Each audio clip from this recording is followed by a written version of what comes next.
Hey everyone, in this video I will tell you how you can get your Discord server link. You can create your Discord server link and copy and share with your friends or on social media. So in order to get your Discord server link, just open your Discord app on your mobile phone. Now when you open your Discord app, here you can see at the bottom you can see there are three options. The first one at the home page, just stay on this home page and click on this option. When you click on this plus option, now here you click on create my own. This is your Discord option, create your own Discord. Here you can see there are two options for me and my friends and for a club or community. So if you want to create a Discord for you, just simply click on this for me and my friends.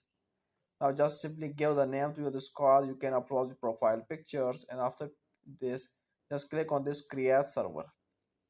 Now when you click on this create server, now here you can see this is the link of your server. So whenever you create any server, just at this portion, you have to copy this link. Just copy this link and click on this done option, and your server will be created, and now you have your Discord server link. Now you can share this link with your friends or on social media.